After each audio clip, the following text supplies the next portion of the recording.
My name is Kycell, and I have never been so close to solving the mystery of the forgotten Minotaur King.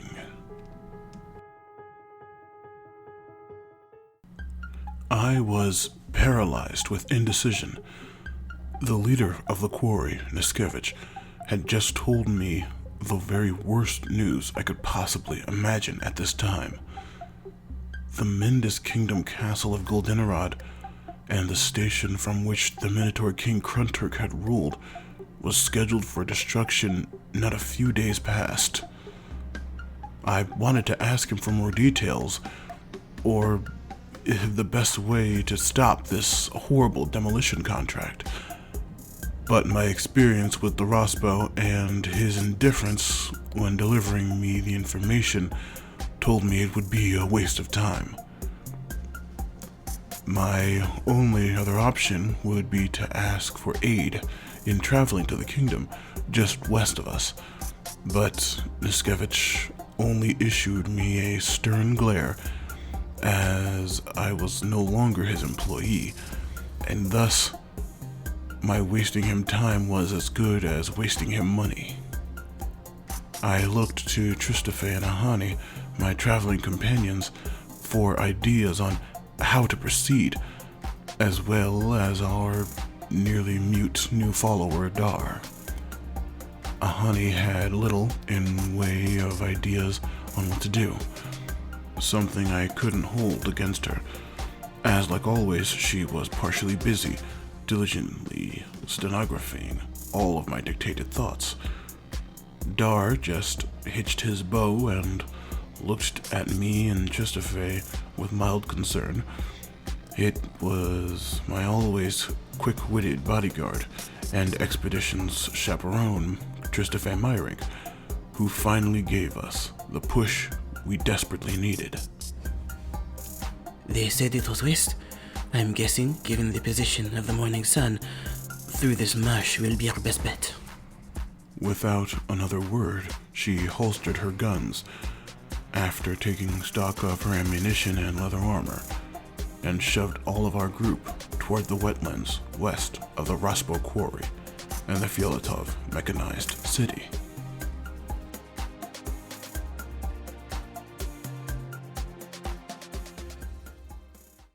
We traveled on foot through horribly odorous swampland.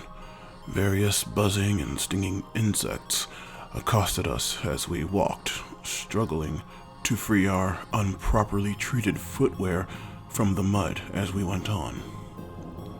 After walking for what felt like hours, Dar and Ahani nearly collapsed into the slurry.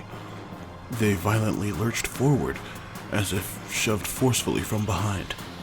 Myrink and myself turned to see what looked like bright yellow slugs with bird-like beaks, at least 3 feet in length, leaping from the murk like flying fish in a shallow stream. I immediately came to the conclusion these creatures must have attacked Ahani and Dar, likely in some attempt to drain them, as common leeches do.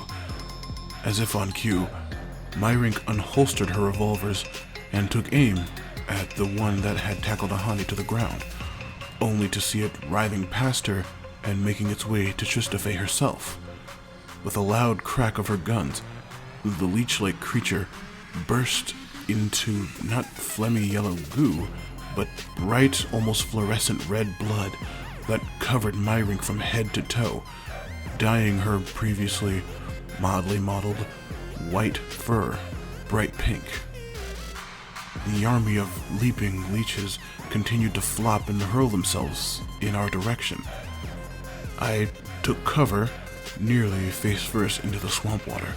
Dar righted himself after the leaper that had hit him continued its path.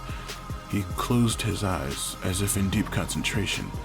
He then quickened his bow and began firing into the leech hordes. When I saw an opening, I fled to Ahani to see if she was all right. She assured me that the creature hadn't harmed her and had merely hit her. I tried to tell this to Myrink as she continued to blast the leeches from midair, only resulting in our entire party becoming drenched in their gore. After what must have been a few seconds, yet felt like an eternity, the leaping leeches finally passed us. As we checked one another, it was clear we had come to no harm. I asked Myrink what she thought that meant as she examined one of the leech corpses with the barrel of her gun. She said, Must have been running from something deeper in the wood. Let's try to avoid it, huh? Picking chunks of the swamp dwellers off of her shoulders, she stoically continued west. Dar, Ahani, and myself followed nervously, looking around us.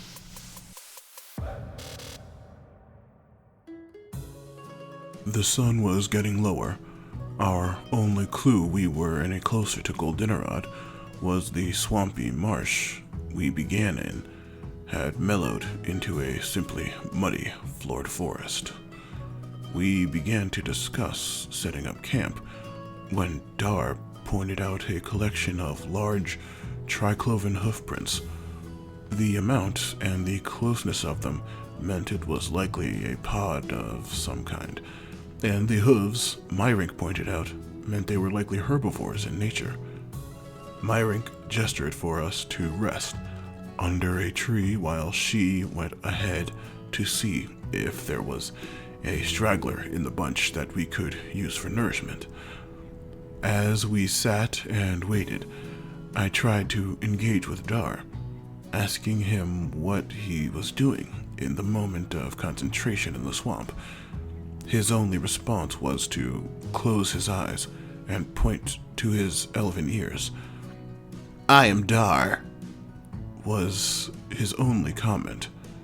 Confused, as I always ended up with Dar, I dropped the subject.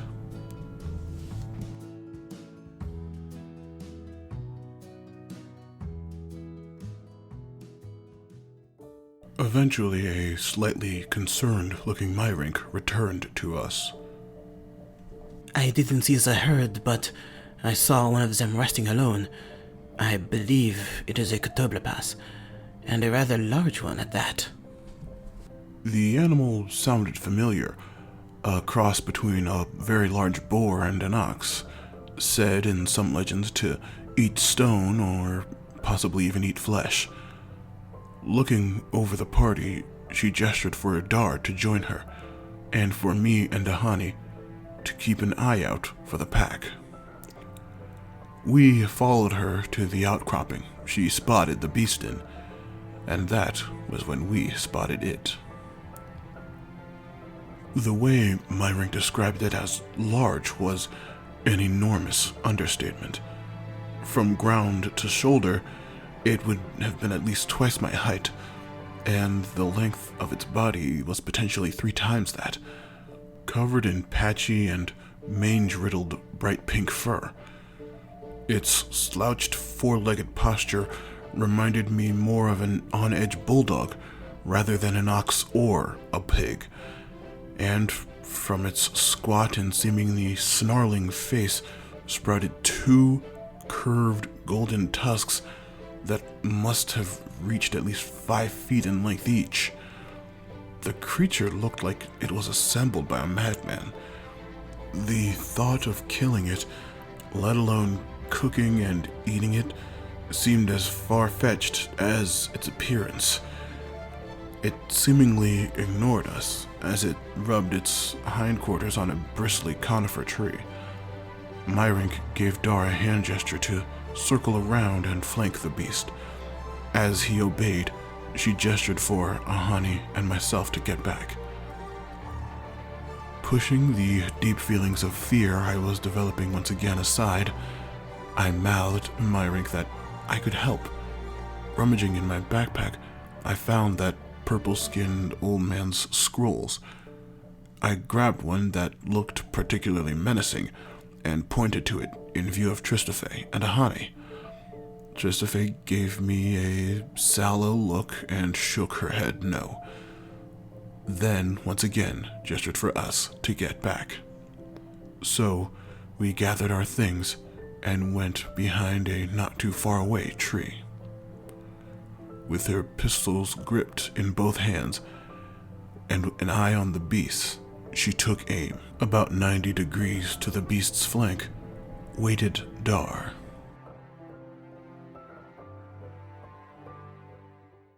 The elven lad closed his eyes once again, as he had with the leeches, only for his eyes to shoot open in panic.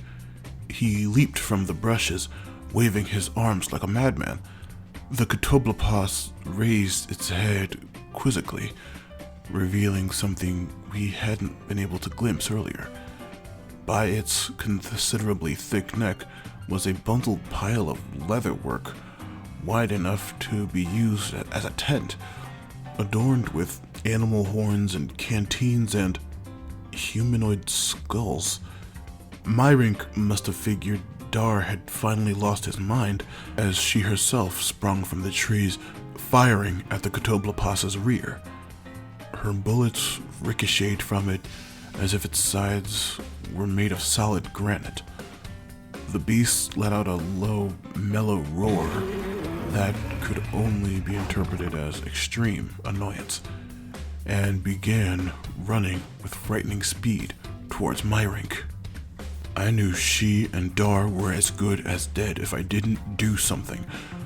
Pulling out the scroll I had showed them moments ago, and with a considering nod to Ahani by my side, I stood and raised the scroll, and with all of the skills I could muster from my minor studies in mystical and linguistical arts, I read the words, Manja Kisa, as I aimed the scroll at the charging animal. A light rumble sounded over the Catoblepas, and it stopped in its tracks. Dar was holding Myrink back and shouting the phrase, I am Dar, repeatedly in a confusing effort to calm her. Suddenly a dark and foreboding cloud appeared over the beast's head. It stared in confusion as it began to lightly drizzle rain over the animal. Dar shoved an angry Myrink into the copse of trees, out of sight of the Catoblepas, and began to approach it with his hands extended in a calming gesture.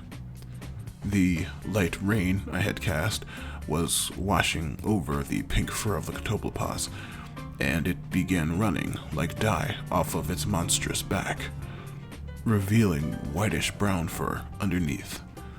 It looked at Dar and issued a few low rumbles. I finally began to understand what Dar has been doing. He was talking to the animals, telepathically somehow, continuing to wave his hands in a de-escalating manner. The beast began to raise its head and considerable tusks in a dominant but non-hostile gesture.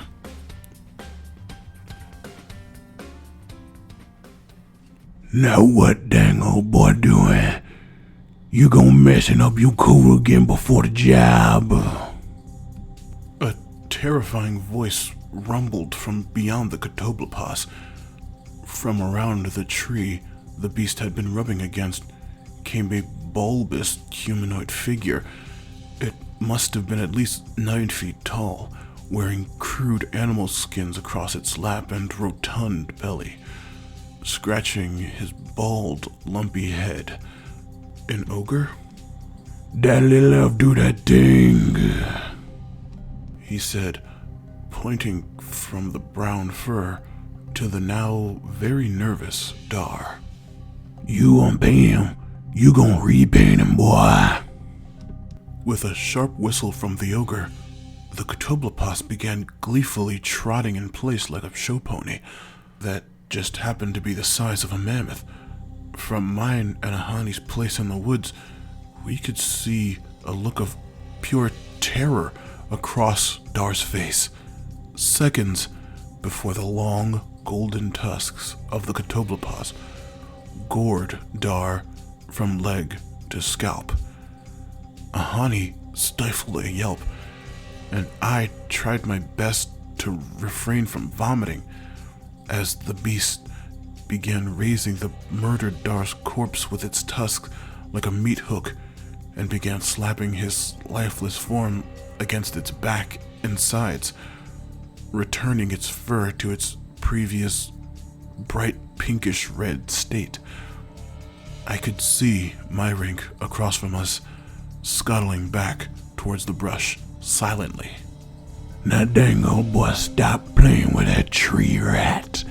We got a job. The ogre hauled up the bundle of what we thought was tent material and draped it over the back of the beast, revealing it was a saddle. Climbing onto the Ctoblopos as if it were a normal human's horse, the ogre put on a pink single-horned helm with the initials BBG in blue letters across the back. He produced a long horn and let out a bellowing rip into the forests.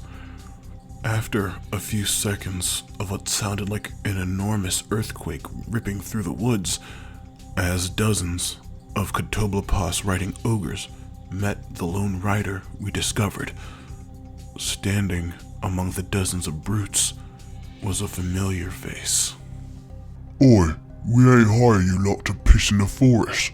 The good priest wants that castle torn down this week, got it? Especially before their Minotaur gets back. Among the ogres stood the very orc that had searched for me and Ahani in the bar months ago. He was also with Prince Dinge at the terminal. What was he doing here? And what did he mean when that Minotaur gets back?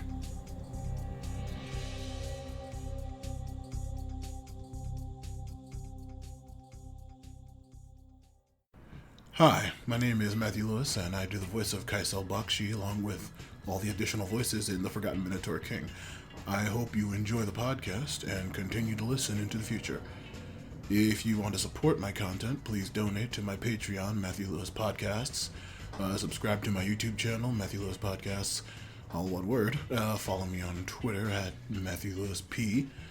Or leave a positive maximum star review on your podcast app of choice. If you found this podcast, I assume you're familiar enough with the genre to know how important reviews are to the survival of a channel.